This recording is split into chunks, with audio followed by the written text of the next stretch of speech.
Today I want to talk about 5 gospel contradictions that your pastor probably never told you about. And I don't just want to do this because it's confrontational. I think often when I do these kind of contradiction videos, people are looking for a gotcha. I am never looking at these gospel contradictions to try to figure out if the Bible is true or not. Now, as a trained Bible scholar, when I look at gospel contradictions, I think it's actually way more interesting to use these to help us understand what the gospel writers are trying to do as they craft their narratives. So as I go, rather than just pointing out contradictions, I want to actually explain to you why I find them really interesting and why they help us understand what each individual gospel writer is doing. So before we start, my name is Chris. On this channel, I talk about Christianity and especially Christian origins, which I have a PhD in. If you haven't subscribed yet, please consider taking a second, subscribe to the channel, hit that bell icon, all that good stuff. But without further ado, let's go. I'm going to take these in order, and to start with, I'm going to talk about the birth narratives. So this is just going to be about Matthew and Luke, which are the only 2 gospels that have birth stories. But oh boy, even between these 2 gospels and their birth stories, we have enough contradictions to fill up an entire book. So this genre of literature was called a bios, a life. So this is a story about a life of Jesus. And Mark is earlier than Matthew and Luke. Mark doesn't start with a birth story or a nativity story of Jesus. So you can imagine Matthew and Luke wanting to fill out this crucial detail about the life of Jesus because he's an exceptional person. Where did this exceptional person come from? And the answer, of course, is that he was born of a virgin. And being born of a virgin isn't totally unheard of in ancient bioi. But what is very common in all of these ancient lives of great illustrious people is that they have to have exceptional circumstances around their birth. And this could be things on earth, and it could be things in heaven, and it could be both, which in Jesus' case it is. So the thing is, both Matthew and Luke seem to know that the Messiah needs to come from Bethlehem, which does come from a prophecy in Micah that suggests that the Messiah will be born of Bethlehem, David's city. The problem is neither of them really seem to agree on how to get Jesus there. So Matthew imagines that Jesus already lives in Bethlehem. They have a house there. When the wise men come to see Jesus, they come to Jesus' house in Bethlehem. And this is, I know there's been people who have tried to work this around and say this happened when Jesus was 2 years old. If you just read this, it's literally about the birth of Jesus, and then Jesus runs away to Egypt after. We have a Mary and a Joseph who are already living in Bethlehem. So the wise men come, Herod gets wind that there's this counter king coming. They flee to Egypt. And then after enough time, Herod dies, and then they come and settle in Nazareth. So they start in Bethlehem, they end up in Nazareth. In Luke, you get a very different story because in Luke, Mary and Joseph are from Nazareth. So Luke comes up with this idea to get them to Bethlehem. The way he uses this is this reference to a census. Now, this census did not historically happen at the right time. The census was not under Herod the Great, which is when Matthew and both Luke says it too. Luke says Jesus was born during the time of Herod the Great, but then he says there was this census under Quirinius. This census happened 10 years after Herod the Great was reigning. There was Herod the Great's son, and then Quirinius 10 years later. Josephus talks about this census, which happened 6 CE. So Luke comes up with this idea of people having to go back to their ancestral lands. It doesn't even make sense. You're at the house of David. So David lived 1,000 years ago. So Joseph has to go back to register to be taxed in a place he doesn't live anymore, but 1,000 years ago. Anyway, it's just it's a really weird story if you stop and think about it logistically. It doesn't really make a lot of sense, but nevertheless, you have the family going down to Bethlehem, having the baby there because of this census. Then they go to the temple. So in Matthew, they have to run away from Jerusalem. In Luke, they go straight to Jerusalem. What do the contradictions tell us? This contradiction tells me that both gospel writers sort of knew some of the things they needed to include in this story of Jesus, maybe to include it with the prophecy, maybe because they've heard stories about Jesus connected to both Nazareth and to Bethlehem. How do you get them there for your birth? Well, you make up this kind of reason. And the problem is they just both make up different reasons as to how the family lives between Bethlehem and Nazareth. That's how you end up with a contradiction. But to me, this is just really interesting. It's interesting storytelling, and it's a window into how they are thinking about how to frame these stories. The second contradiction, again, sticking with Matthew and Luke for a minute, comes because both Matthew and Luke include a genealogy.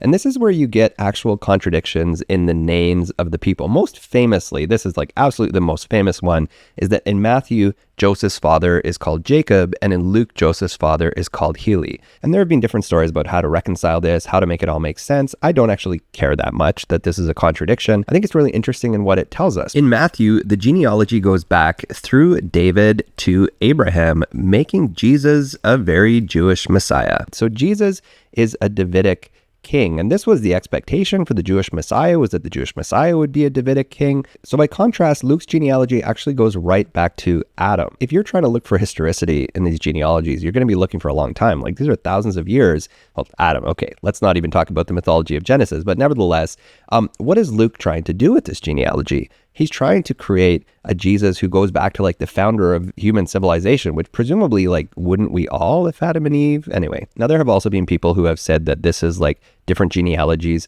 via Joseph and via Mary, or like trying to harmonize these. I don't really think you can do that. But I think what's really more interesting is that each of these authors imagines that you can pull out like at least 1,000 years of human history on all these generations and tell this story about why this person deserves to be king and why he comes from this exceptional lineage, which is another important feature of genealogy. Let's bring in Mark a little bit here. When did Jesus actually cleanse the temple? In Matthew, Mark, and Luke, Jesus cleanses the temple towards the end of his ministry. And that's the point at which I think you kind of see that he's in serious conflict with authorities and he's going to be crucified, all that sort of thing. But in John, the temple cleansing starts right at the beginning. Jesus turns water into wine, and then basically the next thing is Jesus cleanses the temple. Some people have tried to harmonize this and said like, oh, he cleansed the temple twice. That seems to me kind of ridiculous. I think what actually happens here is you can again see the gospel writers being very careful in how they tell their stories. Matthew, Mark, and Luke have this progression to where Jesus eventually cleanses the temple, but the Gospel of John is really focused on pulling Jesus' life and ministry backwards. In this case, back so that the cleansing of the temple shows right from the beginning, Jesus has a firm idea of who he is, what he's doing. It's symbolically powerful. And from there, Jesus can go throughout his public ministry for the next 3 years. So it is a contradiction, but it's an interesting contradiction because it tells us that different gospel writers wanted to use this story for different purposes. Let's talk about the last words of Jesus on the cross. In Mark, the last words on the cross are, my God, why have you forsaken me?" That's important. If you're telling this story, the last words of Jesus on the cross is, "Why has God forsaken me?" But Mark does go on to talk about the vindication of Jesus, the empty tomb. So we do have a Jesus who is vindicated by God, but we don't always have a Jesus in Mark who really knows what's going on. Now, this obviously didn't sit too well with the later gospel writers. Now, Matthew does keep these words. Luke has Jesus say, "Father, into your hands I commend my spirit." Noble death was a big thing in the ancient world. We could see this as being a little more in control, a little more resigned, accepting this death kind of honorably, nobly. This is a good death. And Luke has created this. So this isn't just about Jesus saying multiple different things on the cross and different people pick up on them. Again, it fits with the goals of the gospel writers. Then we come to John. What is the last words in John? The last words in John are, "It is finished." In John, Jesus fully knows who he is the whole time, fully expresses it all the whole time. For example, in Mark, you get this famous messianic secret where Jesus will say like, "Oh, don't tell anybody." He warns people not to tell them. In John, you have Jesus like romping around saying like, "I and the Father are one. He who has seen the Father has seen me." You have this Jesus who's very aware, very open about who he is and what his ministry and mission is. So it's pretty fitting that in John's gospel, the last words of Jesus on the cross are, "It is finished." Not God has forsaken him. You don't even get the picture of a noble death. You get the picture that this death was always for a reason, that Jesus knew what this was supposed to be the whole way along. He came to earth with a mission and he finished it. Let's wrap this up with contradictions around the resurrection and the resurrection narratives. There are actually probably too many here for me to really talk about in too much detail, but I want to kind of cover just kind of generally a few things. So in the Gospel of Mark, we have the women come to the empty tomb. In the original ending of Mark, it originally ends at verse 8, where the women come to the empty tomb. They see a young man who says he's risen, he's gone to Galilee, and they run away and they say nothing to nobody. That's how Mark originally ends. So you don't get post-resurrection appearances in Mark. But in Matthew, Luke, and John, of course, you do get a lot of different post-resurrection appearances. And there's just one thing that I want to point out to you. In Matthew, the post-resurrection appearances happen in Galilee. They happen on this mountain in Galilee. So that's cool. In Luke, the post-resurrection appearances all happen in Jerusalem specifically. So they stay in Jerusalem. They never actually leave Jerusalem. Jesus just goes up into heaven from Jerusalem. So you don't get a sense they went back to Galilee. So in John, you get kind of a conglomeration of everything. And I think maybe that makes sense if you watch the interview I did with Mark Goodacre, who talks about how John is synoptic. So I think maybe John is expecting us to know something about the other Gospels.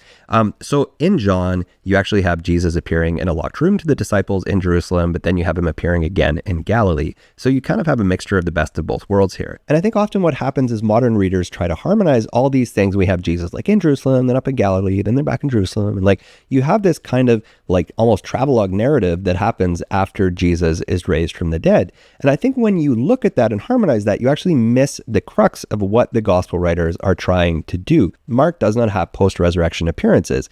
That's important. That's intentional. Mark wants you to be amazed by the mystery of what happened. In Matthew's theology, this is a Galilee movement. The movement has to go back to Galilee, the place where it all started. Jerusalem's the place they go down and have the thing there, but like Galilee is the center of the Jesus movement. This is a Galilean story, and that's where Jesus ends in Matthew, and that's important. Luke is trying to tell this story to non-Jews. Luke is trying to tell this story of Gentile inclusion into the Jesus movement. And this is what Acts goes on to do too, assuming they're written by the same author, which for now let's do. So Luke is trying to explain how Gentiles get brought into this Jewish phenomenon. So how do you do that? Do you make this a Galilee thing? Well, no, the center of the Jewish religion is Jerusalem. Everybody knows that. So Luke makes this a story about Jerusalem, things that happen in Jerusalem. And if you read in the book of Acts, it's very Jerusalem focused too. Like it all happens in Jerusalem. So again, when you read these things closely, you will see that these contradictions are not just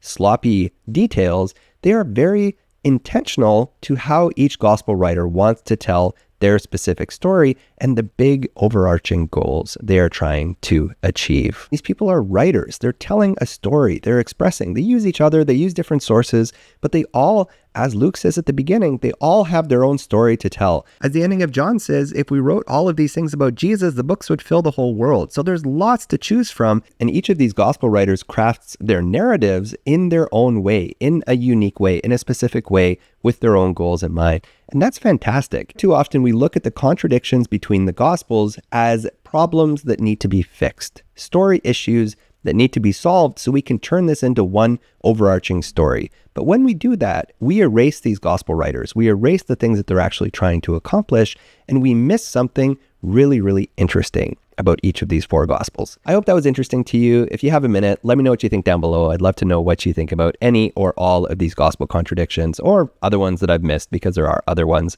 These are the ones that I chose to focus on. If you like this video and you haven't done so yet, please do consider subscribing to the channel. I do lots more stuff like this on early Christianity, a little bit about modern Christianity too. You can subscribe, hit that bell notification that lets you know when I have new videos coming out. Thank you, as always, for taking the time to be here and to listen. I appreciate you. I'll see you next time. Hey, if you like that video, why don't you try this one on bizarre gospel stories that most people don't notice?